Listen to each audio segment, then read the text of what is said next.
ireo fanampiny voalohany.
Tsy miova ny tompo anio alahady fa 3 ny volana janoary izay alahady faefatra manaraka ny epifania ny sampana vondrona fototra laika no mitarika atsika ho amin'izao fanompona masina izao.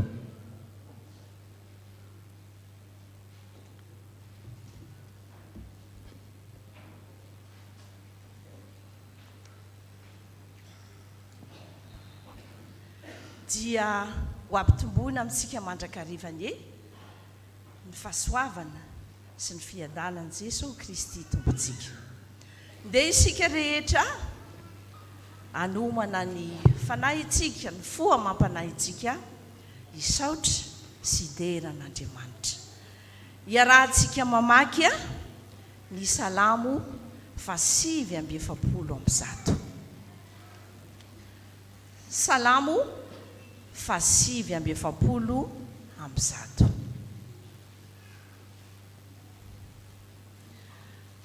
Amin'ny anarany Tompo. Aleloia. Mirafiram-baovao ho an'i Jehova ny fiderana azy eo amin'ny fanompony olona masina. Aoka ny Israely faly amin'ny mpanao azy, aoka finaritra amin'ny mpanapaka ny zanak'iziony. Aoka hiderany anarany amin'ny dia izy sy ankalaza azy amin'ny amponga tapaka sy ny lokanga. Fa sitraky Jehova ny olony, ravaly famonjena ny mpandefitra. Aoka ny olona masina hifaly amin'ny voninahitra, aoka hiompy tsara eo am-pandriana izy, aoka izy fanandratana an'Andriamanitra eo am-bavany sy sabatra roa lelo eo an-tanany. Amaliany jentilisa sy amaizany firenena maro, amatorony ireo mpanjakany amin'ny gadra sy ny olo malazany amin'ny gadra vy, mba hanaovany fitsarana voasoratra voninahitry ny olona mahisina rehetra izany. Aleloia. Amen.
Misaotranao indrindra izay tompo, misaotranao hoe misaotra no tantananao mandrakariva, misaotra no menao ny tombonandro, tafahoana hiara-miombavaka eto izay rehetra.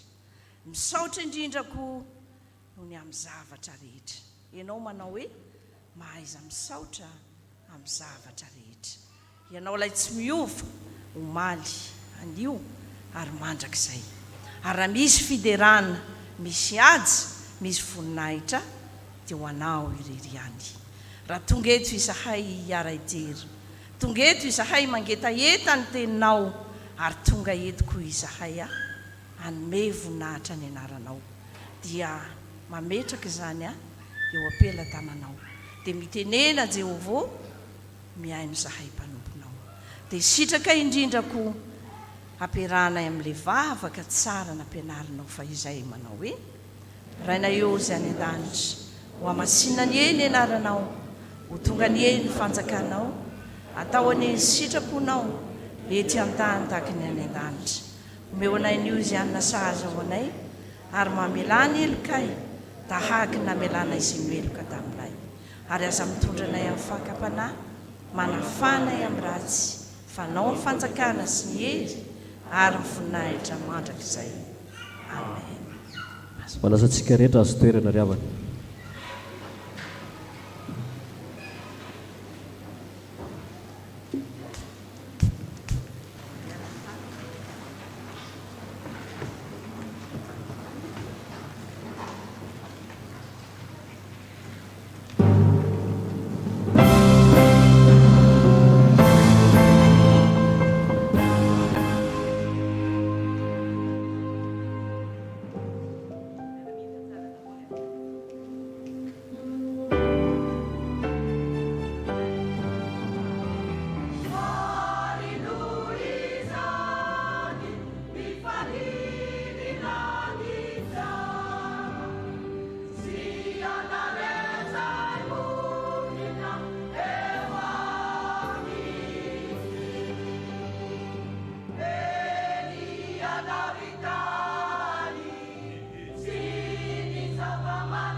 miaraka maky sy haino ny soratra masina sika tompoko. Izany dia hitantsika ao amin'ny Levitikosy. Levitikosy toko 14 ny andininy voalohany ka hatramin'ny fahasivy. Levitikosy toko 14 ny andininy voalohany ka hatramin'ny fahasivy. Rehefa hita dia ho vakiako amin'ny anaran'ny tompo manao hoe: ary Jehova niteny tamin'i Mosesy ka nanao hoe: izao ny lalàna ny amin'ny boka amin'ny andro fanadiovana azy, hoentina any am-pisorona izy, dia hivoaka eny ivelan'ny tompony misorona ka hizaha azy. Ary raha hita ny fasitrana amin'ny apokanina ny boka, dia vorona roa velona sady madio sy azo sedera sy jaky, ary isopa no asain'ny mpisorona alaina ho an'ilay hodiovina. Ary asainy ho vonoina ny vorona anankiray eo ambonin'ny vilany tany izay misy rano nalaina tamin'ny rano mandeha. Ary alainy ny vorona velona sy ny azo sedera sy ny jaky ary ny sopa, dia atsobiny ireo mba amin'ny vorona velona ao amin'ny ranon'ny vorona izay novonoina teo ambonin'ny rano nalaina tamin'ny rano mandeha.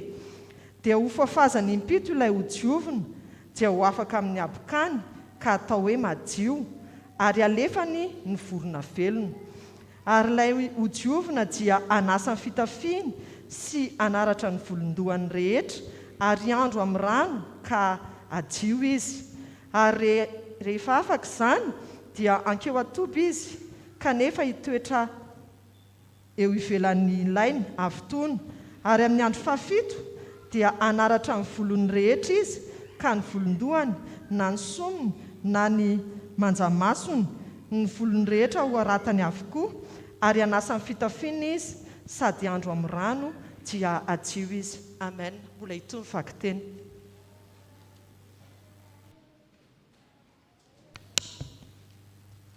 Dia mbola tizantsika ny vaky teny ao amin'ny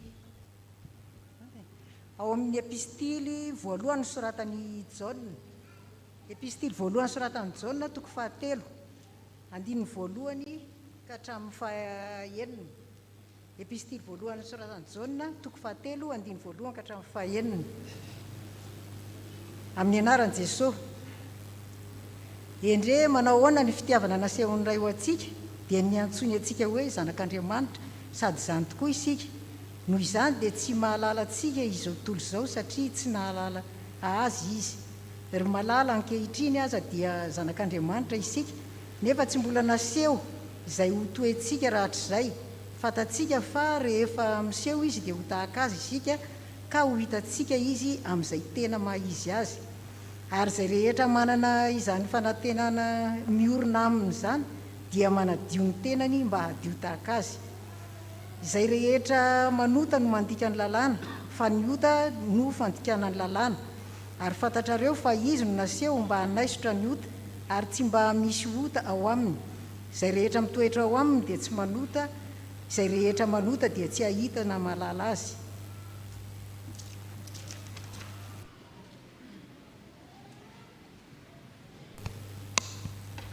Iaritsanganytsika tompo mamaky ny filazantsara. Izany dia hitantsika ao amin'ny Luka toko 5 andininy 12 ka hatramin'ny 19. Milaza ny nahasitranan Jesosy ilay boka.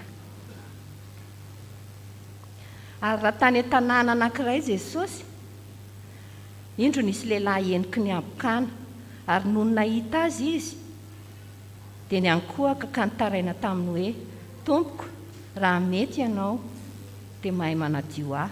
Ary Jesosy naninditra ny tanany dia nanindry azy ka nanao hoe: mety aho, mahadiova ianao. Ary ny abokany niala taminy niaraka tamin'izay. Ary Jesosy nandrara azy tsy hilaza amin'olona na dia iray akory aza, fa mandehana hoy izy: miseho ampisorona ka manatera ny fanadiovana anao, araka ny nandidi Mosesy ho vavolombelona amin'ireo.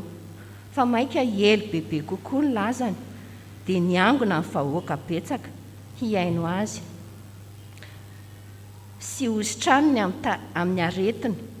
Ary niala teo izy dia nitoetra tany anefitra ka nivavaka. Isaorana ny tompo noho ny filazantsara. Ray Masino manamasinanay amin'ny fahamarinana fa ny teninao fahamarinana. Amen.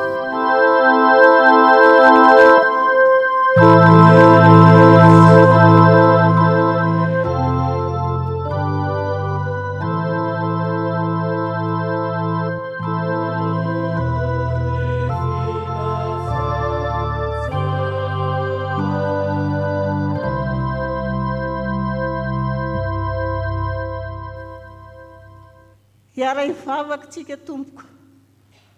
Ry Jesosy tomponay eo dia misaotra anao tokoa zahay satria dia nomenao izany teny izany ary voavaky teto amin'izao fotoana izao. Ankehitriny tompo dia mangataka amin'ny fanahinao masina izahay mba hitarika hitantana ireo izay mbola mangetaeta andre ny afatra avy aminao, ary izany afatra izany tompo dia angatahanay amin'ny fanahy masina mba anampianao azy izay hitondra ny teny hotoriana amin'izao fotoana izao. Dia amin'ny anaranao Jesosy no anaovanay izany mivavaka izany. Misaotra ray eo. Amen.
ho aminareny ny fahasoavana sy ny fiadanana amin'Andriamanitra raintsika sy Jesosy Kristy tompontsika Jaona voalohany toko fahatelo. Ireo boky 5 filazantsara mitondra anaran'i Jaona. Ny filazantsara araka ny Jaona, ny epistily voalohany faharoa fahatelo araka ny Jaona ary ny apokalipsy no antsoina hoe soratra joanika. Lettre na ilazana azy hoe joanika amin'ny teny frantsay, joanine amin'ny teny anglisy. Ireo zany no corpus joanika zany na vondromboky joanika zany. Misy tovizana izy ireo amin'ny mahasoratra avy amin'ny tarazon'ny Jaona azy. Nany zareo dia satria zareo ny boky farany voasoratra amin'ny testamenta vaovao, tsy dia manao tantara tsony tantarany nahaterahan'i Jesosy ny tahak'izany, fa tonga dia fampiorenam-ponoana, tonga dia fampianaram-ponoana no ao, ary feno atao hoe symbolisme na sary ohatra. Mampiavaka an'ireo vondrombokin'ny Jaona ireo koa feno teny mifanohitra, antsoinareo hoe dualisme, ohatra hoe mazava sy ny maizina, fahafatesina sy fiainana, ny ambony sy ny ambany, ny lanitra sy ny tany, fenan'ireny ao, teny mifanohitra ao anatiny ao. Mampiavaka an'ireo koa samy manindry ny amin'ny fitiavan'Andriamanitra, samy milaza ny maizy azy an'Andriamanitra na Jesosy Kristy. Raha amin'ny filazantsara ohatra dia tsisy mahay manazava ny fanahy masina moatra ny filazantsara amin'ny Jaona. Izareo zany dia manambara hoe iza moa Andriamanitra. Ny Jaona voalohany dia tsy miala amin'izany lasitra izany. Milaza ny amin'ny fitiavana koa io, milaza ny Jesosy Kristy io, milaza feno sary ohatra be dia be, fiainana, fahafatesana, ny teny, tonganofo resahany ao, ilazana fa karazana boky iray aminy ireo. Aty amin'ny Jaona voalohany toko fahatelo ty dia milaza le Andriamanitra tsy miova, mahafitiavana azy no aseho. Tsy miova izy amin'ny mahafitiavana azy. Ary mahafitiavana azy zany natonga azy nandray atsika ho zanany. Zay ny voalohany hoe fitiavan'Andriamanitra tsy miova izy satria fitiavana. Mandray atsika miantso atsika ho zanany. Vakitsika ny andininy voalohany hatramin'ny faharoa. Vakitsika amin'ny anaran'ny Tompo. Endre manahoana ny fitiavana nasehony ray atsika, dia niantsoina atsika hoe zanak'Andriamanitra, sady zamy tokoa isika.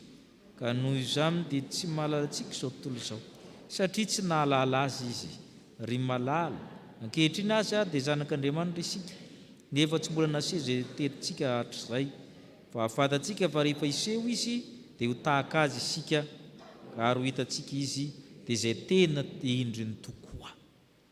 Le fitiavan'Andriamanitra zany dia miova miantso atsika, mandray atsika ho zanany. Asiany Jaona fiantanam-po na interjection izy nareo. Endre ozy izy. Zavatra manahoana moa zany? Azo afatra ve zany? Azo eritreretina ve zany? Fitiavan'Andriamanitra izany. Ka nahatonga atsika ho zanany, na dia tsy mendrika ary isika. Tsy nataony zaza sary fa zanaka natsangana. Ary tena zamy tokoa isika ozy izy. Ny zanak'Andriamanitra dia misy fifandrohizana amin'ny ray aman-dreniny. Ary zay mahazanak'Andriamanitra atsika. Na dia tsy mitovy amin'ny Andriamanitra ary tsika teo amin'ny lafin'ny fahotana sy ny sisa, nantsoiny hoe ho zanany tsika tao amin'ny batisa. Zay nampatsahivon'ny Jaona eto. Zanak'Andriamanitra tokoa itsika, ary zay le tsy miova zay. Andriamanitra mila olona ho zanany. Ary vokatr' zany ozy izy dia itsika ihany ny mahalala hoe zanak'Andriamanitra isika. Fa tsy fantatr' olona avy any velany zany. Inona moa zany lanja ny mahazanak'Andriamanitra zany, tsy ny olona rehetra ny mahafantatra an'izany. Ary zay no mahatonga ny andininy mitapaka andininy azy, koa tsy noho izany dia tsy mahalala antsika izao tontolo izao. Manjary tsy fantatry ny olona isika, satria zanak'Andriamanitra tsy azo ny le ataontsika, tsy azo ny tanontsika, tsy azo ny mahatonga atsika, satria manana fiainana manokana zay tsy anarana. Eo amin'ny zanaka sy ray aman-dreny manko ry havana, le zanaka sy ray aman-dreny ihany ny mahalala ny fifandraisany zanaka sy ray aman-dreny, fa tsy mba olona ty velany, satria fifandraisana manokana zany amin'ny zanaka sy ray aman-dreny zany. izy ihany ny mahalala mitebiteby ho amin'ny zanany dia amin'ny fifandraisana amin'ny ray aman-dreny koa etsy andaminy zay mahatonga hoe satria izao tontolo izao tsy mahalala ny Jesosy, tsy mahalala antsika koa izy. Izao tontolo izao rehefa amin'ny Jaona dia izao tontolo izao ilay tsisy an'Andriamanitra, ilay mpankahalin'Andriamanitra, tsy azony mihitsy ny dikany hoe zanak'Andriamanitra ianao satria izy tsy zanak'Andriamanitra. Rehefa tsy mahalala ny Jesosy ny olona dia tsy mahalala ny Jesosy ny olona, dia tsy mahalala koa ny zanak'Andriamanitra. Zay no mahatonga izao tontolo izao tsy mety mahazo hoe inona ny tena antony vavahana, tsy mety azo ny olona.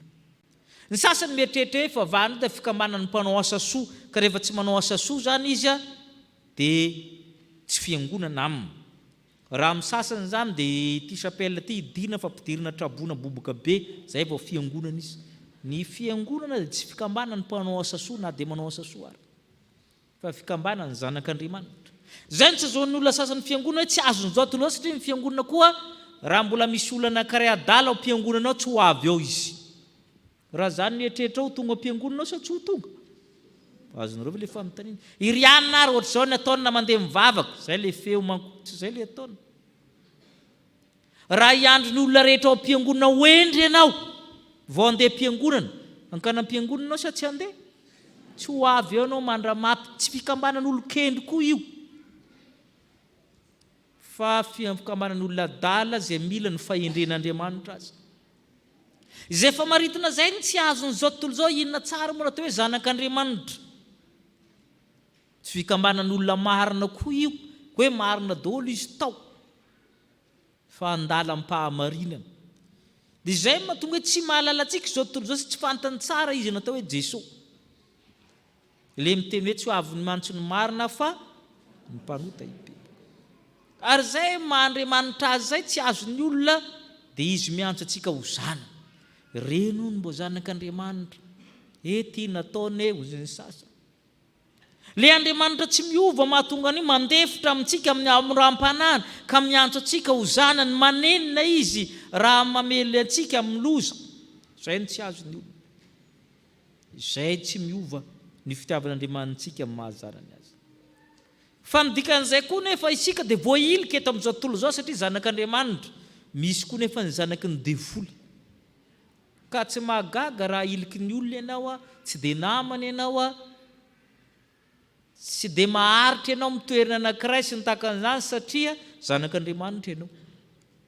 Samy miaro ny zanany, ny devoly zany mba manao hoe tiako mbo zanako izy ka aza miditra ato ianao efa anao tsy zanako. Aza gaga mihitsy raha voailika foana ianao amin'ny fiarahamonina satria ianao zanak'Andriamanitra. Fa raha tafiditra foana ianao amin'ny fiarahamonina zay alainao mieritrereta ianao sady zanak'Andriamanitra. Satria ny zanak'Andriamanitra tsy fantatra izao tontolo izao izy izy. Ailiny satria tsy izy. Ary zay le zanak'Andriamanitra zay. Nisy olona zany ny ompy akoho zany, dia nitarika ganagana le akoho, dia nisy ren'akoho hafa maty le ren'akoho, nalain'le tompon'le akoho le zanak'akoho sisa maty reny dia nalefany le mitarika ganagana. Rehefa tonga teo afaka 2 andro nitsaingohan'le akoho daholo le ganagana rehetra satria hitany hoe ino mitovitovy aminy. Raha tadidinareo dia tsy azo atao mampanaraka ganagana sy zanak'akoho miaraka, tsy mety tarina io satria tonga saina izy hoe ity ke tsy izy. Ohatr'izay koa io tsy mahalala antsika izao tontolo izao izy satria tsy mahalala n'Andriamanitra izy. Fa zao anefa ankehitriny tsika zanak'Andriamanitra zay koa mbola ampahany amin'ny mahazanak'Andriamanitra antsika manko le miseho na ny fahatsaram-panahintsika na amin'ny toetra antsika sy ny sisa ampahany. Zay no dikany hoe ankehitriny aza dia zanak'Andriamanitra isika nefa tsy mbola naseho zay toetsika rahatr' izay. Itsika io zany manana toetra tena izy amin'ny andro farany vao tena iseho itoetra io. Mbola ety amin'ny tany isika mbola ampahampan'le toetra no ananantsika. Zay marina tsara io. Tsy mety mbola feno isika. Ianona mpiandry fa mbola manao ohatran'izao ihany izy ianona mpandray fa ohatran'izao ihany izy tsy mety mbola feno le toetra mahazanak'Andriamanitra ao amintsika. Andriamanitra mantevitra amintsika aloha satria tsy takiny amintsika feny 100% zany satria tsy mbola lasa anjely tsika. Fa rehefa ho tonga ndray andro any izy ho feno sy tanteraka amin'izay olona hitanao io miala daholo ny klemany rehetra. Le tsy tianao aminy, le toetra madinidinika na vaventy zay tsy mety ao aminy mihintsana daholo zay vao tena hitovy amin'ny Kristy izy ho sisa. Fatatsika fa rehefa miseho Kristy dia ho hitantsika fa mitovy aminy isika. Ary izay zavatra izay sady ara-bakteny no ara-panahy. Satria ao anatin'ny fanjakan'ny lanitra rehefa tonga aminy isika dia mitovy avokoa. Fa tsy hoe razokony mbola bingo rehefa tonga ary. Fa mitovy amin'ny Kristy isika rehetra zanak'Andriamanitra. Zay koa zany ampantenen'ny Jaona apôstôly eto amin'ny ity epistily ity sy ny mpanarady azy. Zay no dikony hoe fantatsika fa rehefa miseho i Kristy na le hoe izy ho tahaka azy isika fa ho hitantsika zay tena endriny tokoa. Na i Kristy le hitantsika na hitan'ny jiosy ny mahamarina kokoa tamin'izy olombelona tetỳ amin'ny tany dia mbola tsy koa ny tena endriny. Ary zay mahatonga le hoe Kristy dia afaka omena endrika maro. Azonao tao mieritreritra hoe Kristy zany mainty na mety ho tahaka ny sinoa. Amin'ny kalandreny fiombonam-pivavahana anankiray zay misy almanaka mitondra anarany hoe Kristy au mille visages. Jesosy Kristy amin'io zany samy hafa daholo ny sary. Misy rasta, misy sola, zay manambaka sola raha. Dia misy mainty, misy mavo, misy maitso, ny loko rehetra anambarana hoe Kristy zany tsy mbola fantatrao le tena izy. Fa amin'ny andro farantsika vao hita hoe tahaka izao Kristy ary tsika rehetra izy mitovitovy aminy daholo. Zay ny tenen'ny teny zay sarotra azavaina koa io. Zay ny dikany hoe tsy mbola miseho ny tena izy amintsika ny maha-izy azy atsika. Fa rehefa tonga Kristy dia mivadika ny maha-izy azy ny Kristy ny mifindra ao anatintsika. Fa eto tsika aloha miezaka manakatra ny Kristy manahaka azy amin'ny Andriamanitra azy tsy tamasa azy miezaka maka ny fahalemem-panahy amin'ny toetrany ny fijerin'ny Kristy ny fihevitry Kristy raha misy tsy manana ny sain'ny Kristy dia tsy any Kristy ho Paoly. Miezaka isika na dia tsy mbola tonga lafatra amin'izany azy fa zay no mahazanak'Andriamanitra antsika maka tahaka ny Kristy. Zay no mahazanak'Andriamanitra antsika miandro ny fisehoantsika rehefa miseho Kristy dia mitovy endrika amin'ny daholo isika rehetra. Zay le fitiavan'Andriamanitra tsy miova ny antso atsika ho zanany. Mbola eto aloha isika samy hafa, ao ny fohy, ao ny lava, ny foko samy hafa amin'ny fiteny, eo amin'ny arena, ny aren-tsaina tsisy mitovy nantsoina anatin'ny fiasamy-hafana tsika ka tsy tokony misy mifanilika fa zay aloha ny eto, zay aloha ny misy eo, zay ny antsoina antsika fa ny zava-dehibe ho Jaona dia hoe endre ny fitiavan'Andriamanitra antsika ny antsotsika ho zanany. Napetakorina ny lava sofina nantsoina hoe zanak'Andriamanitra ianao ary eo ny zava-dehibe ombonantsika ho Jaona. Rehefa zay dia mitovy ny tady dokanantsika satria samy zanak'Andriamanitra isika. Eo ny ombonantsika aloha. Rehefa nandanitsika vao avy zany fitoviana tonga lafatra zany. Fa eto aloha zany mbola samy zanak'Andriamanitra fa tsy mitovy isika. Fa miavaka amin'izao tontolo izao. Ary zany mahatonga ny sasany mieritreritra hoe ny fiangonana koa dia de communisme parfait. Zany hoe tokony zaraina daholo ny fananana rehetra tamin'ny fiangonana mbola vitsivitsy nety ilay izy tamin'ny andron'ny apôstôly. Zaraina mitovy ny fananana. Fa rehefa ny amaro ny olona lasa tsy mitovy. Fa ny fiangonana koa dia tsy communisme ka hory zaraina daholo ny fananana rehetra sy ny tahaka an'izany fa mifanampy kosa ho Jaona zay manana akanjo roa mba manomeza ray. Fa ny fitoviana zany mbola ety amin'ny tany fa rehefa tonga nan-danitra dia mitovy avokoa isika rehetra zanak'Andriamanitra hoe ny epistiliny Jaona. Ny zavatra faharoa zay vokatry n'izany mifanao anton-javatra sy voka-javatra cause et effet dia izao. Rehefa zanak'Andriamanitra ianao kosa antsoina ho amin'ny fahadiovana. Miantso atsika ho zanana izy miantso atsika amin'ny fahadiovana. Antsoina ianao adio. Zay kosa aloha imbonana sambo madio. Rehefa zanak'Andriamanitra na manahoana nohona ny toe-java misy amin'ny fiarahamonina ny fari-pananana ny fari-pahaizana misy ombonantsika hoe samy madio. Vakitsika indray ny andininy 7 hatramin'ny 9 amin'ny anaran'ny Tompo manao hoe ary zay rehetra manana zany fanantenana miorina amin'izany dia manadio ny tenany mba hadio tahaka azy. Ary zay rehetra manota ny mandika ny lalàna fa ny ota ny fandikana ny lalàna ary fantatrareo fa izy naseho anaisitra ny ota ary tsy mba misy ota ao aminy zay rehetra mitoetra ho aminy dia tsy ary zay rehetra manota dia tsy mahita na mahalala azy. Le fahotana resamin'ny Jaona eto dia fahotana fototra atao hoe tsy finoana na non foi. Io manko le fahotana mahafaty. Zay manana fanantenana fa zanak'Andriamanitra izy a tokony mbo madio.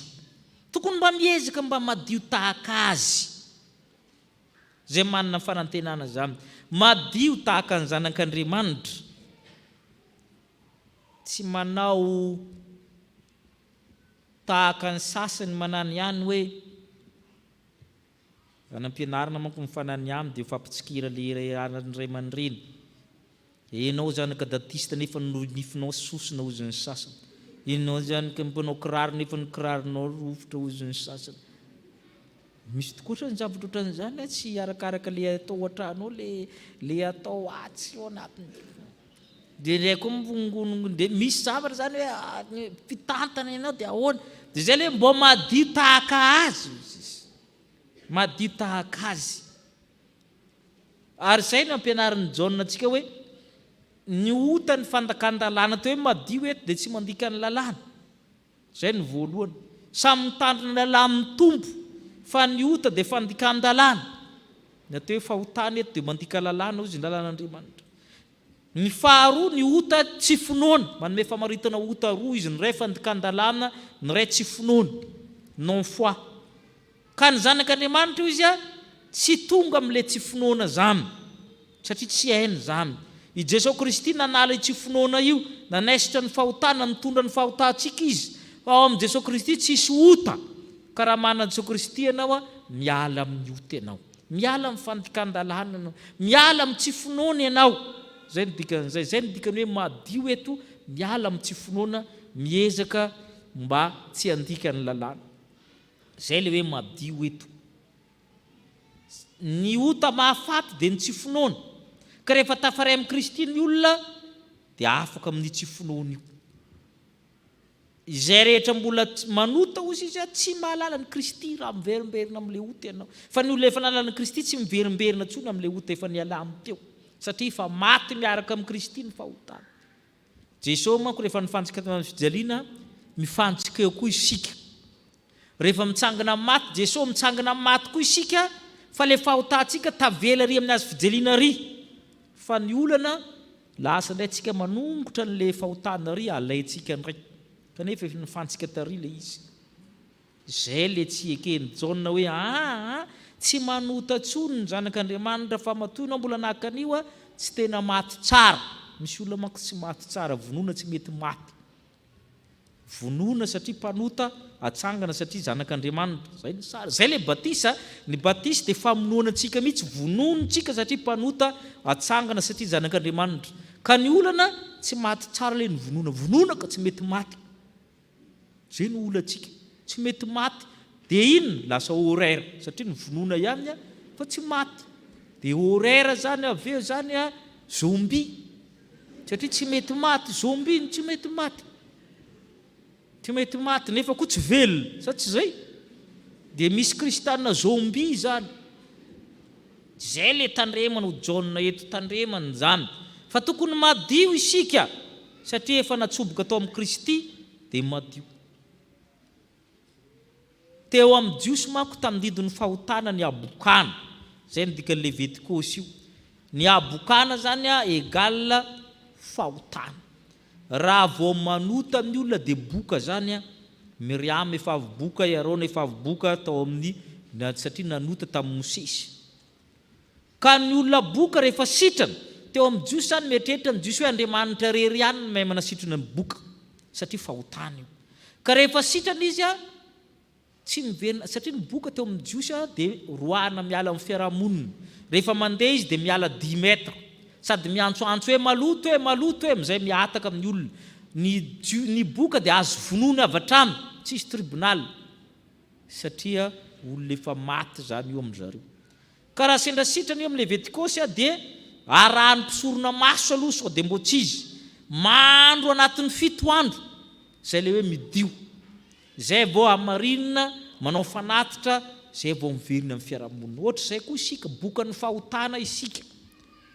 Ka rehefa miverina amin'ny tompo dia mila midio, mila misasa tsara manintsina an'ilay fahotana.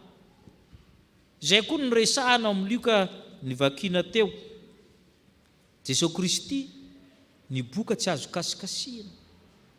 Na anona finoana le boka fa Jesosy afaka manasitra anazy. Tompoko ao raha mety ianao dia mahay manadio aho. Na anona finoana izy, raha mety ianao.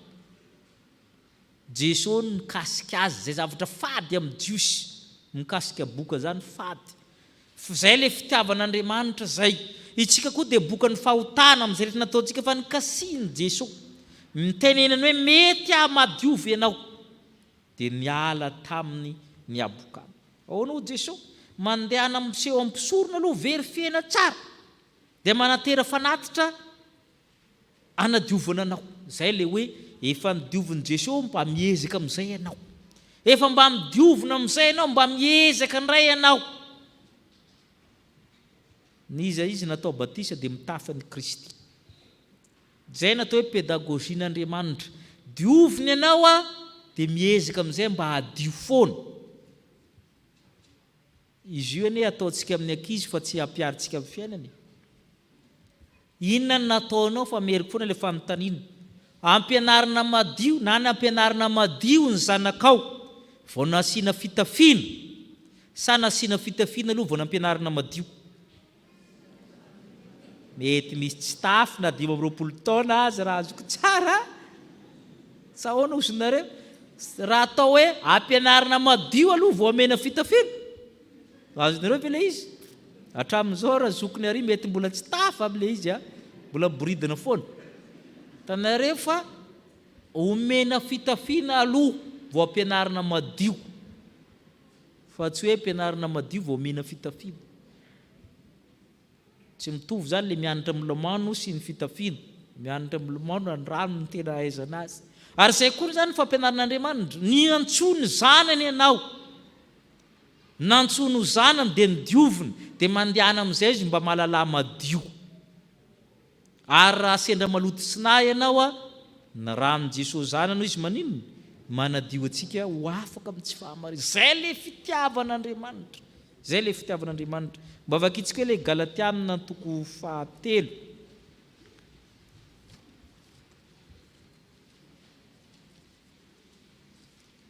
Galatiana toko 7. Andininy 920 hatramin'ny 720. Galatiana toko 7 andininy 920 ka hatramin'ny 720. Galatiana toko 7 andininy 920 hatramin'ny 720. Vakitsika. Fa ianareo rehetra dia zanak'Andriamanitra amin'ny finoanan'i Kristy Jesosy. Fa na iza nanao tabatisa ho an'i Kristy dia tafy an'i Kristy. Tsy misy tsony na jiosy na grika na andevy na tsy andevy na lahy na vavy fa iray ihany ianareo amin'ny Kristy Jesosy. Fa raha an'i Kristy ianareo dia taranak'i Abrahama sy mpandova amin'ny teny fikasana. Ianareo rehetra dia zanak'Andriamanitra. Itsika tsy mitovy izy zanak'Andriamanitra noho ny finoanana izy. Finoanan'i Kristy. Itsika rehefa natao batisa dia mitafy an'i Kristy. Io ampianarin'ny pastery rehefa manao batisa. Dikany teny hoe batisa dia avy amin'ny teny hoe batijo. Batijo zany atsoboka. Immersion zany. Fa ny fanontaniana matetika tsy voavalin'ny fiangonana kristianina antsasany dia atsoboka amin'inona sa atsoboka amin'iza. Tsy mitovy ny valin'izay. Atsoboka amin'inona, ny anankiray kwa, ny anankiray ki. Atsoboka amin'inona sa atsoboka amin'iza. Dia misy fiangonana mamaly hoe atsoboka amin'inona. Raha vao amin'inona nataonao dia atsoboka amin'ny rano ny valiny, amin'iny Jordan. Dia iantoanao freny pastery dia amin'ny Jordan tsika manao batisa. Satria atsoboka amin'inona mitadiavinao, atsoboka amin'ny ranon'ny Jordan. Fa tsy andrano tapahana na ikopa. Tsy mety amin'ny jauna mpanao batisa io. Fa ny tena fanontaniana dia atsoboka amin'iza. Dia ny valin'izay atsoboka amin'iza. Amin'ny Kristy ianao dia lasa hoe kristianina. Na izy nareo natsoboka. Zay le hoe batisa. Na izy nareo natao batisa ho amin'ny Kristy. Zany hoe natsoboka amin'ny Kristy dia mitafy any. Inona ny entin'ny olona mody rehefa vita batisa izy le rano say Kristy? Hitanareo fa natsoboka tamin'ny Kristy dia lasa kristianina. Le rano maina vetivety na firy-barika io fa iza no entin'ilay olona mody i Kristy dia natsoboka tamin'iza zany i Kristy no nantsobohana azy. Na izy nareo natao batisa dia mitafy ny Kristy. Ka na tsy mitovy ary nareo izy azy jerena ntsony hoe jiosy na grika na andevy na tsy andevy na lahy na vavy na manina na mahantra fa iray ihany ianareo satria samy natsoboka amin'ny Kristy. Fa rehefa any Kristy ianareo dia taranak'iza? Taranaky Abrahama ary zay le fitiavan'Andriamanitra tsy miova zay ny tiany Jaona tsahivina amintsika hoe tsy miova ny fitiavany miantso atsika ho zanany izy, tsy miova ny fitiavany miantso atsika ho amin'ny fahadiovana izy. Ho an'Andriamanitra ireniny ny voninahitra.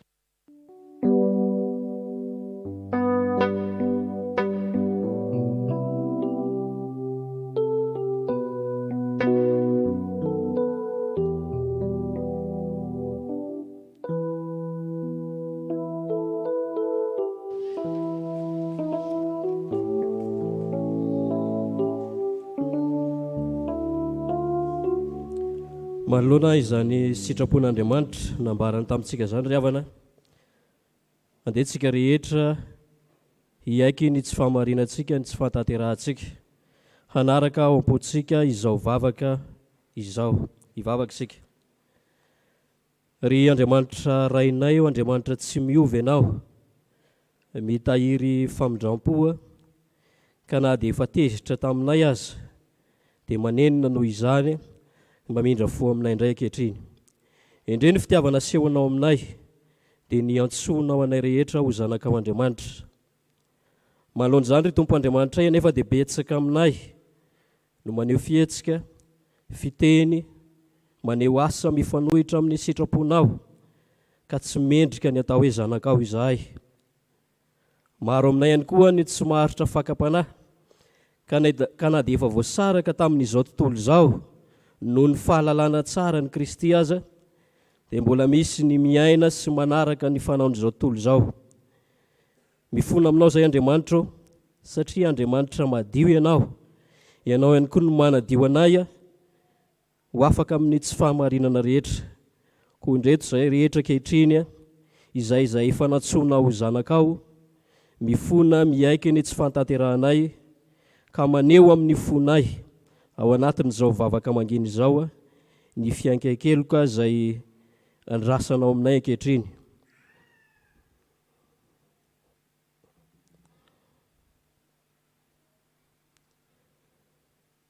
Ry Andriamanitra rainay be fitiavanao, misaotra anao izay noho ny famindramponao, misaotra anao izay satria efa nasehonao ny fahasoavana dia ny famonjena ho an'ny olona rehetra, indrindra ho anay fiangonanao, indrindra ho anay zanakao. Misaotra noho ny amin'ny famonjena izay efa vitanao tamin'ny Kristy, izay anananay fanantenana ihany koa ankehitriny, izay anananay fieritreretana tsara, anananay ny fahazavana ao Andriamanitra, koa ny fanainao masin'Andriamanitra hoe hitarika anay mba tonga anay rehetra ho mendrika ny ho zanakao. Ny fanainao masina ihany koa hiasa aminay rehetra mba ho tanteraka aminay ny famindramponao sy ny famelan-keloka izay homaninao any zanakao rehetra ankehitriny. Amin'ny anaran'i Jesosy no anaovanay ny vavaka. Amen. Hira fanampiny 220 no anoizantsika izany fifonantsika izany.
mitsangana isika indray ny teny somafaly amafana ny fahotantsika.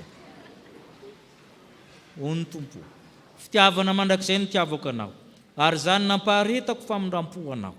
Izao nafantarantsika ny fitiavana satria izy nanolotra ny ainy hamonjy atsika. Noho izany ary havana dia voavela sy voafafa avokoa ny fahotantsika noho ny amin'ny anaran'i Kristy Tompo, samy amin'ny Tompo isika.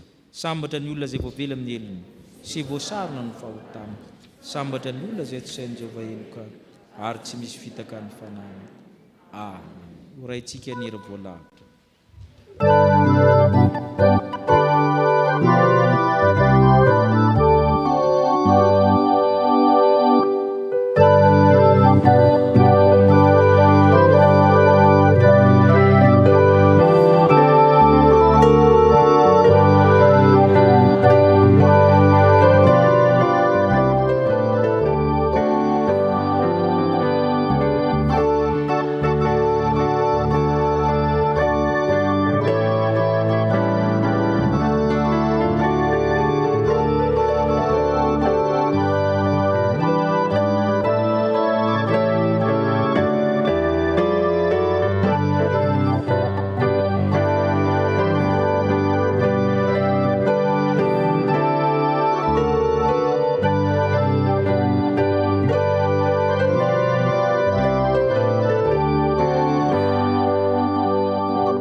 Fangatana izao ivavaka isika. Andriamanitra Tompo Ray any an-danitro, misaotra anao zahay. Andriamanitra tena tianay tokoa ianao, ary tsy miova izany mahafitiavana anao izany. Misaotra anao zay Andriamanitra fa nampatsahivinao tamin'ny alalan'ny teninao izay manambara ny sitraponao taminay indray tamin'ity androany ity, fa Andriamanitra tsy miova ianao ary tsy miova ny fitiavanao, ary mandray anay sy miantso anay ho zanakao ianao, na dia tsy mendrika izany akory aza izahay. Dia misaotra anao indrindra Andriamanitra fa tsampanay sy miariary mandrakariva eo amin'ny fiainanay tokoa, fa Andriamanitra miantso anay mba ho zanakao tokoa ianao. Ary eo anatin'izany dia manana fifandraisana manokana aminay ianao. Tsy fantatra izao tontolo izao izany, tsy fantatra izay tsy zanakao izany, ka misaotra indrindra Andriamanitra fa tsapanay tokoa tamin'ity androany ity, fa hay ny zavatra izay miseho sy mifamaofao eo amin'ny fiainanay, toa vao ilika izahay mandrakariva, toa vao hentsika izahay, dia manapirofo ireny rehetra ireny fa zanakao zahay. Dia misaotra indrindraandriamanitro fa na dia tsy mendrika izany akory azy izahay dia ny tiavinao, arovanao ary anehoanao ny fitiavanao tsy miova. Ary amin'izany mahazanakao anay izany Andriamanitra dia miantso anay ianao mba ho amin'ny fahadiovana. Ko ankehitriny ary izy Andriamanitro dia vonona ny aina ny amin'izany mahazanakao izany. Vonona izy Andriamanitro handeha amin'ny fahadiovana araka ny sitraponao, samy mitandrina ny lalànao zahay. Vonona izahay hiala amin'ny tsy finoana ary vonona izahay ny ezaka mandrakariva handeha amin'ny fahadiovana araka ny sitraponao Andriamanitra. Fa ao anatin'izany Andriamanitra dia mangataka mandrakariva izahay mba hitarihanao anay amin'ny alalan'ny fanahy masina, mba azonay miaina, azonay mankatoy izany tenao izany, ary azonay miaina araka ny sitraponao amin'ny mahazanaka ao anay. Ankehitriny ary izay Andriamanitra dia mivavaka ho an'ny kristianina tsirairay avy, izay tsirairay avy ireto, na izay tonga eto amin'izao tranonao izao, na ireo zanakao any atokantrano tsirairay avy amin'izao ora sy fotoana izao, manaraka izao fanompoam-pivavahana izao. Samy fantatrao zahay, samy efa nantsonao zanakao zahay, ary anehoanao mandrakariva fa tsy miova ny fitiavanao. Dia apetraka fenao am-pelatananao ny fiainanay rehetra Andriamanitro, ny fikasana tsara rehetra ao anatin'ny fonay tsirairay avy, ny etaeta ao anatin'ny fonay tsirairay avy, fantatrao tsisy miafina aminao izany, irinay mba hanatanterahinao izany araka ny habe indrindra fosiny fitiavanao. Ao ny ray aman-dreny mikendry izay asony ankohonany sy ny zanany, ianao hanampy azy ireo mandrakariva ao anatin'izany. Ao ny tanora ny ankizy ao anatin'ny fianarana, anolo-tsaina endry azy ireo ianao, hitarika azy mandrakariva mba azony maneho ny voninaitrao, anehoany fahazanaka ao Andriamanitra izy, ary dia porofoy amin'izy ireo Andriamanitro fa ataonao miavaka ny mpanomponao ny zanakao. Dia mivavaka aminao koa izy Andriamanitra ankehitriny ho an'ireo marary rehetra, tsisy miafina aminao, fantatrao avokoa izy ireo. Ao ny tonga eto, ao ny ananivo ny tokantrano tsirairay avy ireny, miasa manan-kery ianao Andriamanitra hanasitrana ny marary rehetra. Fa amin'ity anio ity Andriamanitra dia hoentina mbavaka manokana ireo marary hoditra, ianao Andriamanitra hijery azy ireny, hanasitrana azy ireny. Fa tsy izy ireo irery ihany, fa ao ny marary voan'ny Covid, ianao Andriamanitra no hanasitrana azy ireny. Ao ihany koa ny tratran'ny aretina maro isan-karazany, sitranonao izy ireny Tompo, fa zanakao avokoa ireny rehetra ireny. Mivavaka aminao izay Andriamanitra ankehitriny ho an'ny fiangonanao izay hoentinay mbavaka manokana dia izao fitaizam-panahy misy anay izao. Ianao Andriamanitra no ampiorina mandrakariva ny finoanay, mba tonga anay hiroso mandrakariva handeha amin'ny fahadiovana, hitandrina ny sitraponao sy ny fitsipika izay apetraka ao Andriamanitra, mba tonga anay haneho ny voninaitrao amin'izay rehetra ataonay. Hoentinay mbavaka manokana ny ray aman-dreninay izay efa napetraka mba hitarika anay, hanoro sy hitari-dalana anay ny amin'ny finoana, mba azonay maneho tokoa fa zanak'Andriamanitra izahay. Tsonjovinao izy sy ny ankonany manontolo, mba ho feno ny fahasoavanao sy ny fiarovanao. Hoentinay mbavaka eto anatrehanao koa Andriamanitro ny firenena izay misy anay. Ianao mahafantatra ny zavatra mifamaofao sy miseho eto amin'ity firenena izay misy anay ity. Ianao Andriamanitra no angatanay mba hiasa manan-kery ao anatin'izany rehetra izany, ka ny voninaitrao no hiseho eto amin'izao firenena misy anay izao. Ireo mpitondra, ianao hitarika azy mandrakariva mba handeha amin'ny famarinana araka ny sitraponao. Ny vahoaka rehetra, ianao hiaro azy ireo, ampahery azy ireo, ao ny ao anatin'ny fahasairanana, traboina no ny zavatra maro izay nandalo teto amin'ny firenena. Ianao ampahery azy ireny, hanome fahasalamana tsara ho azy ireny ihany koa ianao. Dia izany Andriamanitra no vavaka hasandratray, mino somatoka izahay, fa izay rehetra mahasoa anay, tanterahinao izany araka ny habe indrindra fosiny fitiavanao. Fa amin'ny anaran'i Jesosy Kristy Tompo sy Mpamonjy, mivavahana toy izany. Amen. dia isika ry havana hanambara ny finoantsika eo anatrihan'Andriamanitra ka ny fanekam-pinoana apôstôlika izay iombona antsika amin'ny fiangonana manerana izao tontolo izao no andeha iombona antsika hanambarana ny finoantsika eo anatrihan'Andriamanitra manao hoe mino an'Andriamanitra ray tsy tompanao lanitra sy ny tany aho ary mino an Jesosy Kristy zanan'ilay tokana tompontsika izay notoritorona tamin'ny fanahy masina nateraka Maria Virginy nijara napaka Ponto Pilato nomona tamin'ny hazo fijaliana maty ka nalevina nidina tany amin'ny fiaina tsy hita nitsangana tamin'ny maty amin'ny andro fahatelo niakatra ho any an-danitra mipetraka eo kavan'Andriamanitra ray tsy toa avy any viny tsara ny velona sy ny maty mino ny fanahy masina aho ny fiangonana masina manerana izao tontolo izao ny fiombonan'ny olona masina ny famelan-keloka fitsangana ny tena maty ary ny fiainana mandrakizay amen. Mazotoerana ry havana. No mampanahy isika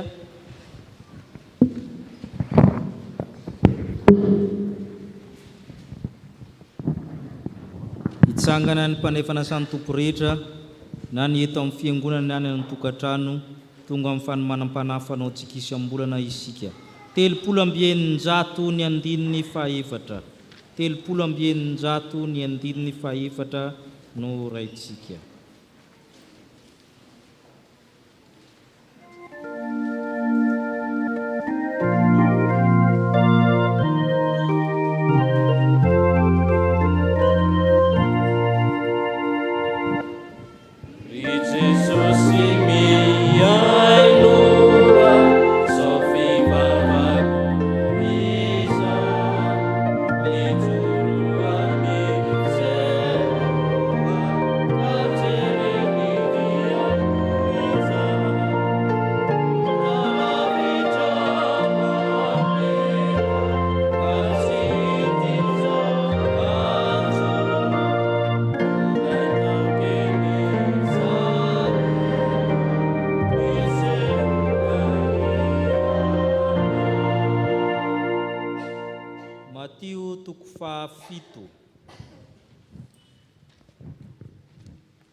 Andininy fahaefatra amby roapolo hatramin'ny fahafito amby roapolo. Matio toko fahafito andininy fahaefatra amby roapolo hatramin'ny fahafito amby roapolo. Io fanoharana io natao hoe fanoharana ny amin'ireo trano roa na atao hoe parabole de deux maisons. Izy io dia hita amin'ny Lioka toko fahaenina andininy fahaenina amby efapolo hatramin'ny fahasivy amby efapolo. Toerana roa ihany no ahitana azy. Lioka toko fahaenina andininy fahaenina amby efapolo ka hatramin'ny fahasivy amby efapolo dia ny Matio hitantsika ty andininy fahafito toko fahafito Matio toko fahafito andininy fahaefatra amby roapolo hatramin'ny fahasivy amby roapolo fahafito amby roapolo. Io natao hoe fanoharana ny amin'ilay trano roa vakitsika amin'ny anaran'ny Tompo ko amin'izany nazovo mandrezy amin'ny teniko izany ka mangatoa azy dia hoarina amin'ny lehilahy manan-tsaina izy izay nanorina ny tramony teo ambonin'ny vatolampy. Nalatsaka ny ranon'olona dia nisy rika be sady ny fofofony rivotra ka namely izany trano izany nefa tsy nianjery izy satria efa naorina tany ambony vatolampy. Fa izy rehetra mandrezy amin'ny teniko izany dia hoarina amin'ny lehilahy adala izay nanorina ny tramony teo ambony fasika. Nalatsaka ny ranon'olona dia nisy rika be dia ny fofofony rivotra ka namely izany trano izany dia nianjery izy ka loza ny fianjerany. Amen. Petraka ianareo. Io teny malaza nataon'i Jesosy dia azo atao anatina fafana na tabilao. Afaka atao anatin'ny sary mitsivalana atao hoe kiasma na manana forme ki na x izy io. Misy zavatra mitovy mirazotra ao. Mirazotra, miratodika. Parallélisme synonymique. Misy ndray mirazotra mifototodika. Parallélisme antithétique. Trano roa, olona roa, loza ray, izay namotina anazy. Ny zavatra mitovy dia hitantsika ny andininy fahadimy amby roapolo sy ny andininy fahafito amby roapolo. Ary latsaka ny ranorana ka nisy rika be sady ny fofofo ny rivotra. ka namely zany trano zamy jereny andiny fa fita amin'ny roapolo raha tsy zay no ataony ary latsaka ny ranonorana ka nisy rika be sady ny fofofo ny rivotra ka namely zany trano zamy io zany fehezanteny mitovy io ny ivony amin'le kiasma zany na le mifanapaka eo iombonana io zany tableau ampovoany raha manao tableau ianao fa amin'ny sisiny roa dia misy zavatra mitovy sy tsy mitovy ka nazovo mandreza amin'ny teniko zamy andininy fehefatra amin'ny roapolo jereny indray andininy fehena amin'ny roapolo fa misy an'izany dia nazovo mandreza amin'ny teniko zany misy tenin'Andriamanitra zany aho dia oharina amin'ny lehilahy manan-tsaina tany saina le anankiray ato amin'ny kolonina amin'ny ilany nazovo mandreza tany teniko zany ka mankatoa azy le lehilahy manan-tsaina zany voalohany mankatoa dia faharoa inona hozy izy manorina tramony amboniny vatolampy sady mankatoa manorina trano amboniny vatolampy fa avy amin'ny rivotra avy amin'ny ranonorana tonga amin'ny rika mamely zany trano zany dia ary amin'ny ilany inona ny résultat tsy nianjery izy ny antony tsy nampianjery azy satria efa niorina mivodona apetrany tsara iny ny zavatra imbonana zany dia misy foana ny ranonorana misy ny rika misy ny rivotra fa ety amin'ny tsanganana raindray fa izay rehetra mandreza amin'ny teniko zany samy nandre io nefa tsy mankatoa azy dia oharina amin'inona oharina amin'ny lehilahy adala izay nanorina ny tramony teo ambonin'ny fasika tana fa misy zavatra parallèle fa antithétique parallèle mirazotra mifototodika samy nandre miteny izay ny ombonan'ireo fa ny anankiray tsy nankatoa ny anankiray nankatoa ny anankiray nanorina trano amboniny fasika ny anankiray amboniny vatolampy fa ny zavatra manjoany zareo mitovy andininy fa dia amin'ny roapolo sy fita amin'ny roapolo hoe latsaka ny ranonorana nisy rika be fofofo ny rivotra ka namely za mitany tsika tsara fanoharina amin'izao satria mirodina ny trano ato mirodina ny tamboho ary sy ny sisa tahaka izany koa ny fiainam-ponoana samy hiarany zavatra mitovy fa ny ray mirodana ny ray tsy mirodana inona ny tsy nampirodana satria efa niorina amony vatona fa ny anankiray izy nianjery izy ka loza ny fianjerana ary manahirina amin'ilay mianjera trano manko na tamboho mety tsy ianao ianjerany fa ny iza ny olona hafa ary zay koa raha vao tsy mahaten'Andriamanitra ianao tsy manorina zany ao amin'ny Kristy ianao ny fiainanao tsy ianao ihany ny vofa ny manodidina anao koa ny potika satria tsy naorinao tamin'i Jesosy Kristy ny finoanao amin'ny Luka zany ohatran'io koa nanaovany azy io zany atao hoe parabole de deux maisons misy zavatra mitovy ao izany koa midikany hoe na miorina ambony vatolampy ny tranonao ambony fasika mitovy ihany ny manjoa fa tsy hoe rehefa mivavaka be anao dia tsy tratry ny rano be tsy tratry ny tondraka hoe mipetraka be sarety anao dia mpandrefana samy tompo vodim-ponoana dia tsy miditra aminao le rano tsisy an'izany miditra ianao maka bidon jaune ianao maka sio ianao fa tsy mampitovy azy izy tsy mirodana ny finoanao ary tsy manimba olona ianao satria niorina tamin'i Kristy mitovy ihany ny fitsapana na manam-ponoana na tsy manam-ponoana samy miaran'io mety tsara amin'ny andro ankehitriny le fanoharana samy tratry ny rano ihany ianao tratry ny rika ihany ianao tratry ny rivo-doza ihany ianao fa izay naorinao taiza zany tsy mitovy tahaka izany koa tsika mpanefana samy tompo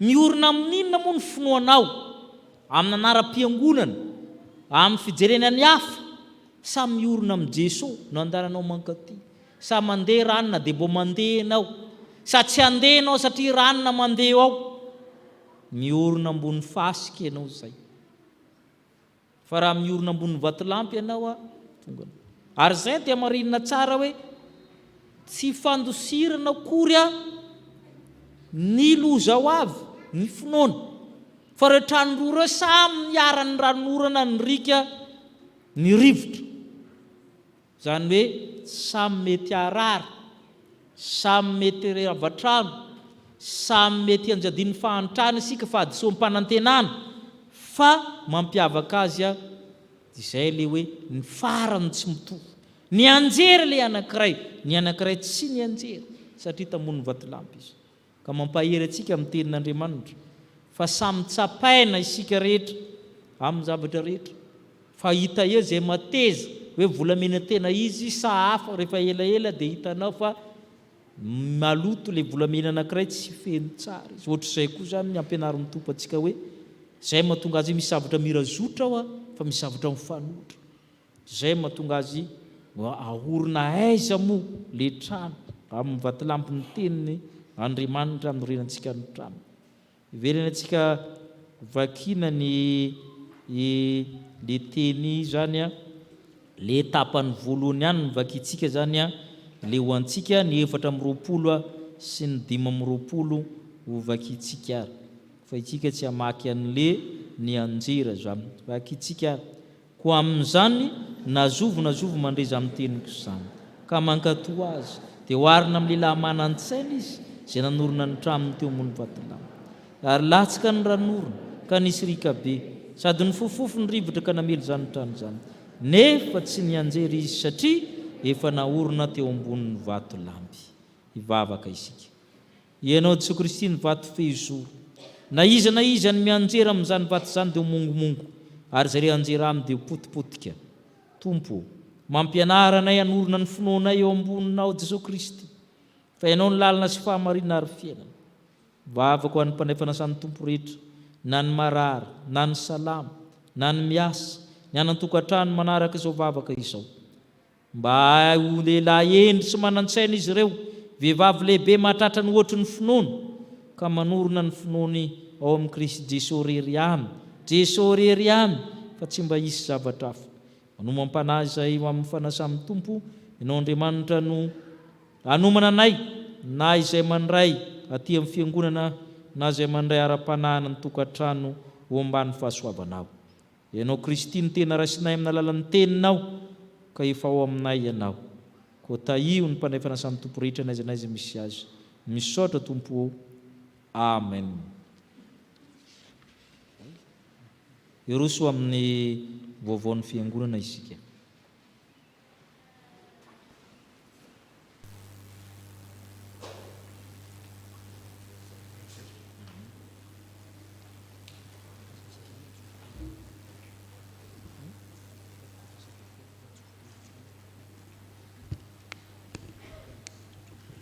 amin'ny anaran'ny Kristy lohan'ny fiangonana no hiara-banantsika rehetra natratra izao andro izao ary dia mifasava sy fiadanana ene no amintsika tsirairay avy ary izay rehetra manana izany fanantenana miorina amin'izany dia nanadio ny tenany mba hadio tahaka azy izay rehetra manota no mandika ny lalàna fa ny ota no fandikana ny lalàna ary fantatrareo fa izy no naseho anaisitra ny ota ary tsy mba misy ota aminy izay rehetra mitoetra ho aminy a dia tsy manota izay rehetra manota dia tsy mahita na nahalala azy Jaona 1:7 andininy 7 ka hatramin'ny 9 toy izao indray ry havana ndraraha voaray a tamin'izao maraina izao vaovao avy any amin'ny fikambanana mampiely baiboly malagasy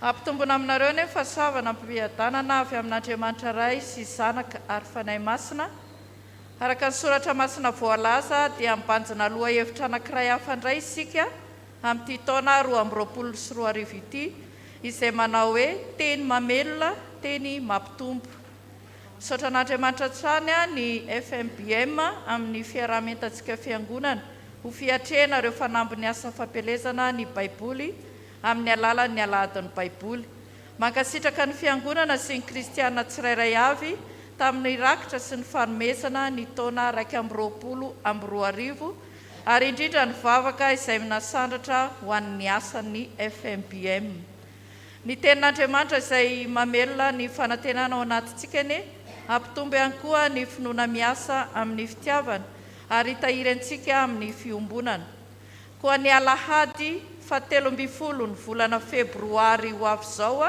no alahadin'ny baiboly dia samy anamarika izany fotoan-dehibe izany sika rehetra any amin'ny isam-piangonana mandritra ny fanompoam-pivavahana maraina iara ankalazan'andriamanitra tompontsika sady tompon'ny FMBM koa isika rehetra ny tolakandron'io ao amin'ny ekara isotry manomboka amin'ny 3 ora.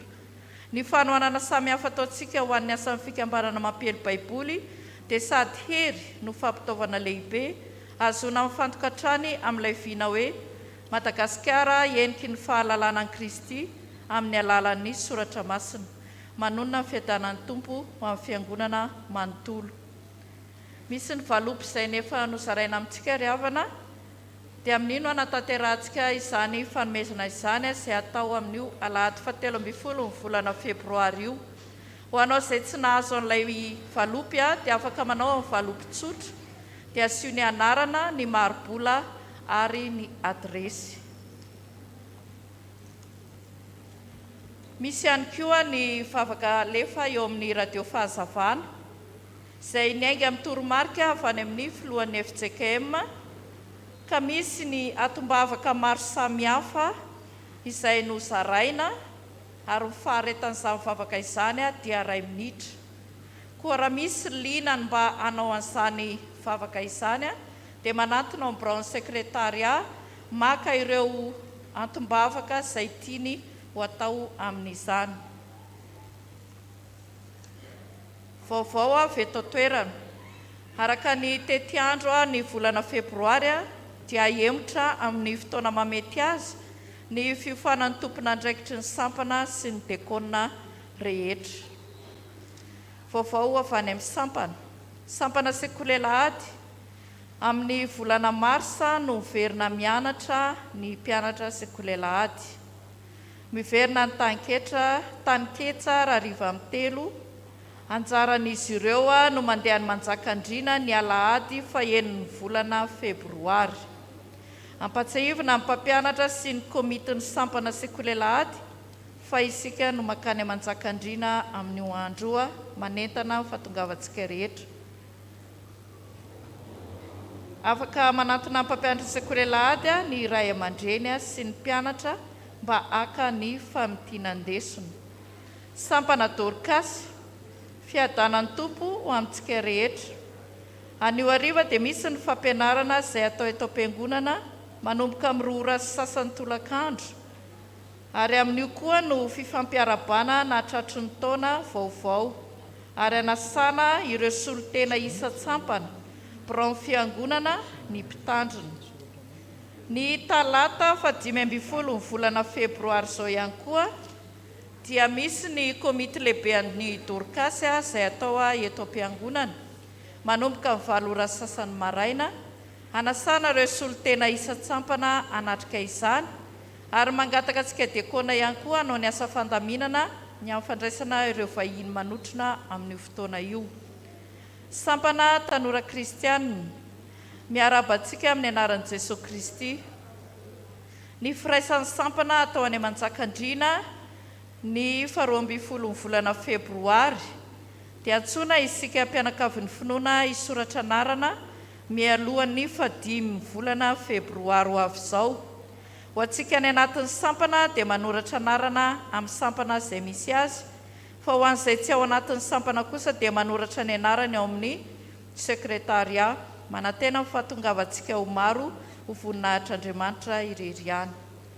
Sampana VFL miarabantsika amin'ny anaran'ny tompo. Anio no anatanterana ny fanolorana ny solombody akoha ho an'ireo zokiolona feno 70 taona ny miakatra izay soratra anarana tamin'ny sampana. Isy ihany koa fivarotana mofomamy sy masira aorian'ny fanompom-pivavahana. Anio hariva ny fanompom-pivavahana ho fanokafana ny taom-piasana 2024 eo anivon'ny SFL dia manasa ny VPL sy ny VFL anotrina izany izay atao amin'ny FJKM Gileada manomboka amin'ny 2 ora ny antsa-piderana ary amin'ny 3 ora kosa ny fanompom-pivavahana. Ary ny alahady any moa dia alahadin'ny VFL ka nirakitra faharoa amin'izany dia anjaran'izy ireo.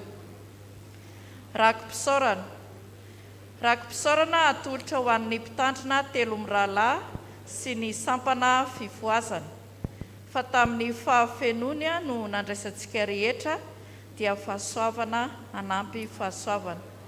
Misy ihany koa ny rakitra ho an'ny fandraisana sy ny adidy ho an'ny fiangonana. Izay indray ry havana vaovao ray tamin'izao maraina izao voninahitra ho an'Andriamanitra irery ihany.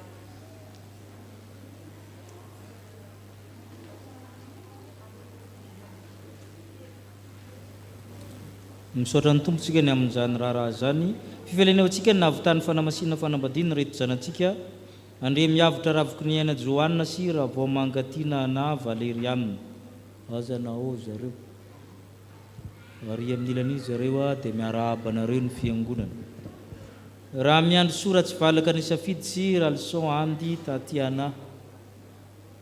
Ireo izy ireo dia miarahaba anareo ny fiangonana. Misaotra tompo.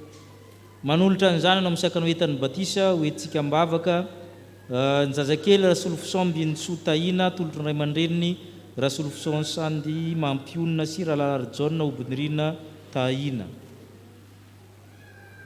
Ato amin'ny sisiny ato izy mianakavy dia mivavaka nareo ny fiangonana. Misaotra tompo. Ny VFL dia nahazo fanasana amin'ny foibe ny amin'ny fampiarabana tratran'ny taona atao any Malaza Gileada. Araka ny volaza teo androany tanterahana ny fampiarabana ny Zikula izany ao anatin'ny fanaovantsika ny rakitra ny homanantsika mipitsipitsy ny momban'izany asaina ny tompona andraikitry ny VFL hiomana avatrany mandritra ny rakitra vita ny rakitra dia mandray fitenena avatrany izy ireo rosa amin'izany isika. Angatana ny diakona vitribitrika amin'ny fanatanterahana ny rakitra eo koa ny tokopira hira avatrany izy ireo.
mipetraka ianareo.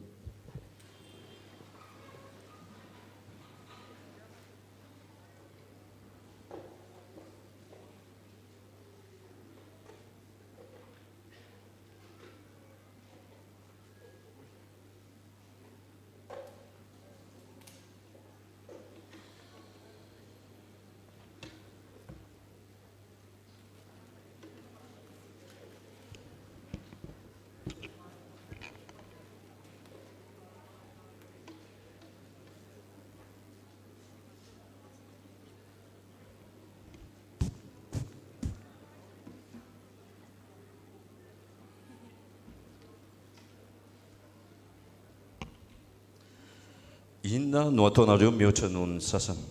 Izany teny fanevan'ny VFL izany no entinay hiarabanantsika vahoaka an'Andriamanitra eto amin'ny sapelle militaire Paibe.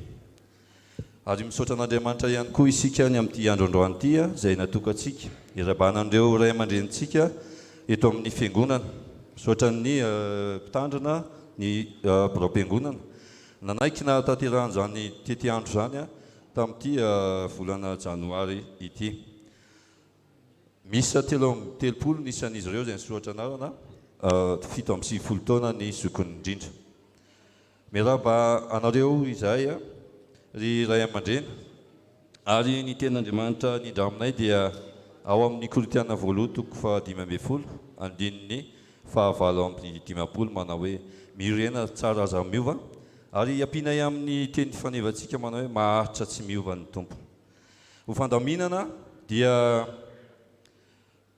noho ny ameana na ny toedrarà amin'ny mara-pahasalamana misy eto amin'ny tsika dia mety maro amin'ireo zokiolo ireo no tsy tonga eto. Isika zanaka na fianakaviana amin'ireo zokiolona izay tsy tonga ireo dia manantona ny sampana VFL rehefa vita na mirava fitaom-pivavahana hanomezanay an'izany solom-body akoho izany. Dia iroso ary isika ka mangataka ny ray aman-dreny mpitandrina sy ny soloteny na ny biraom-piangonana hiaraka aminay hanolotra izany sertifika sy valopy amin'ny solom-body akoho izany. Misaotra tompoko.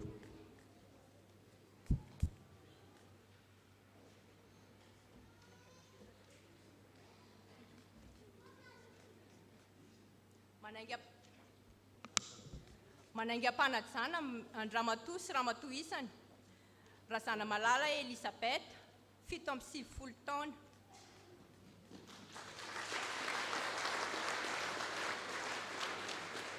Manaraka azy ao Rasoavelo Justine 70 taona. Manaraka azy ao Razana Mananary Suzanne Claire 70 taona.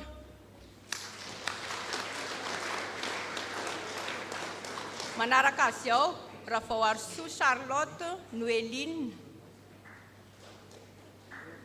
70 taona. Manaraka azy ao Raoely Zaka 20 taona.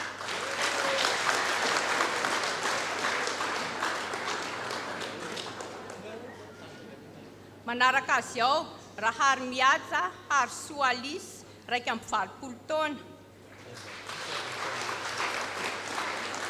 Manaraka azy ao Rabesahala Richard 20 taona. Manaraka azy ao Ravoary Madeleine 70 taona.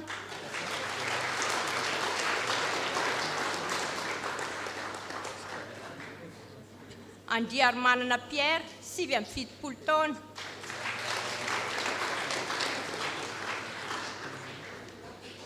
Rasoarindrina Marceline 70 taona.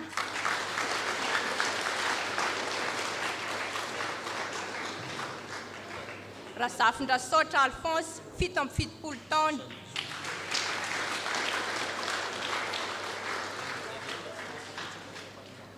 Ramiarantsoa Eleonore 70 taona.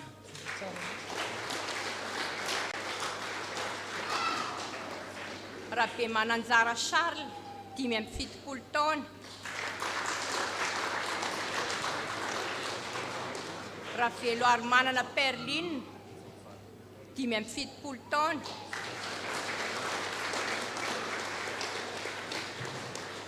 Rasoary Malala Jeanne Ernestine 5 taona. Randriatsimialina Pascal Rosé 5 taona. Rovaraberso Jacqueline 7 taona.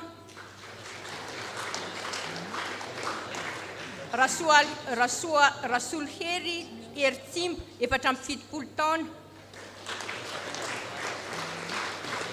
Somalala 7 taona.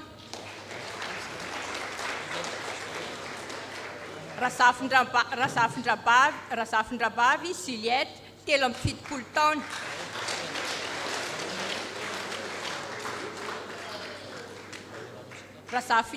Razafinimbola Rachel 7 taona.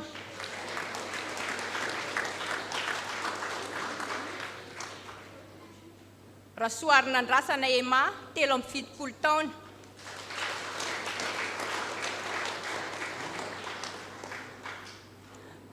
Ravoary Soelaine 7 taona.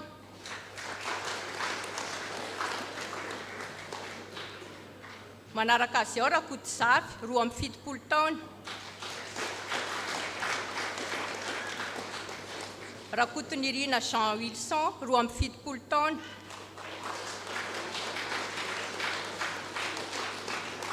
Jameson Rakotomaharo 7 taona. Manaraka azy ao Razafindralako Florine 7 taona. Ratovo-Tsiferana Rasonirina Elisabeth 7 taona. Manaraka azy ao Rakotomalala Jean Désiré 7 taona.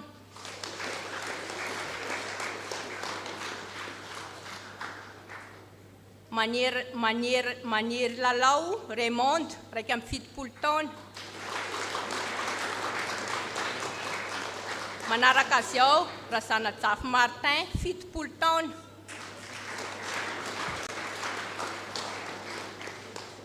Rasoary Solitsara Mariette 7 taona.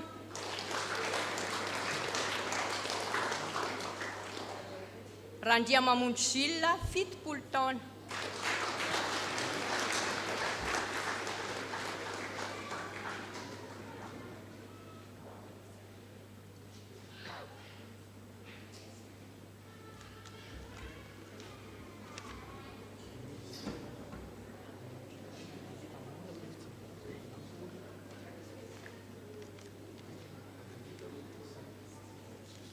Eny aza sondrantsika voninahitra ho an'Andriamanitra.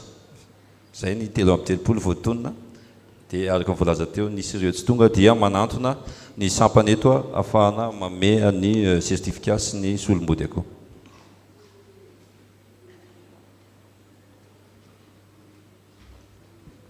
Hitsangana isika hivavaka. Misaotra anao zay Andriamanitra ny fahasoavanao zanay miarahaba ireo zokiolona amin'ny fiangonana. Ary maro ny zokiolona ray aman-dreny ilay olona eto amin'ny fiangonana. No Andriamanitra no hitahy azy ireo lavitry ny aretina, ny anany tokantrano na ny ety amin'ny fiangonana. No Andriamanitra no hitsinjo azy ireo satria irehirehanay ny fanana azy ireo, manoro hevitra anay amin'ny fitonanany fiangonana, amin'ny fiainam-pianakaviana, ary indrindrandrindra miahany ankonana ao amin'ny tokantrano samihafa. Ka ianao Andriamanitra metrahana azy ireo amin'ny fahasalamana iry sy tanjaka, hitsinjo anay hatrany hiara-monina aminay, hanoro anay.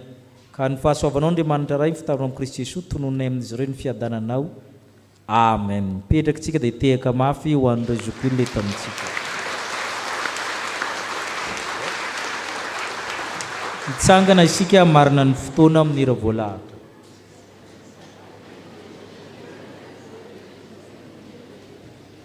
Amen.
Faterahan'Andriamanitra aminareo zao tsodrano zao.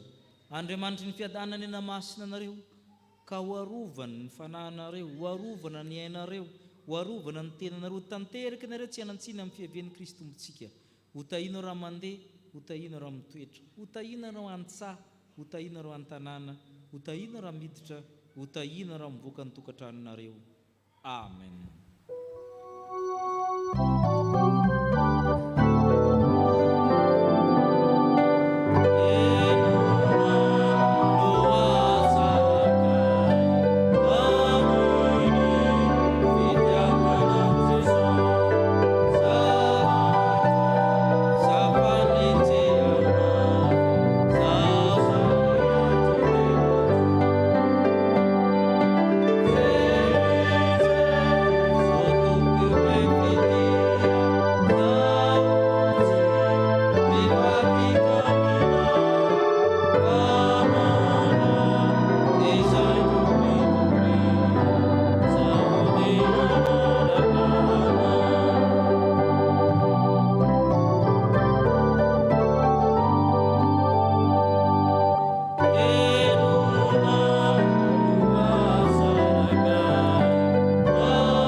Endre manahoana ny fitiavany nasen'ny ray antsika dia ny antsoina antsika hoe zanak'Andriamanitra sady zany tokoa isika.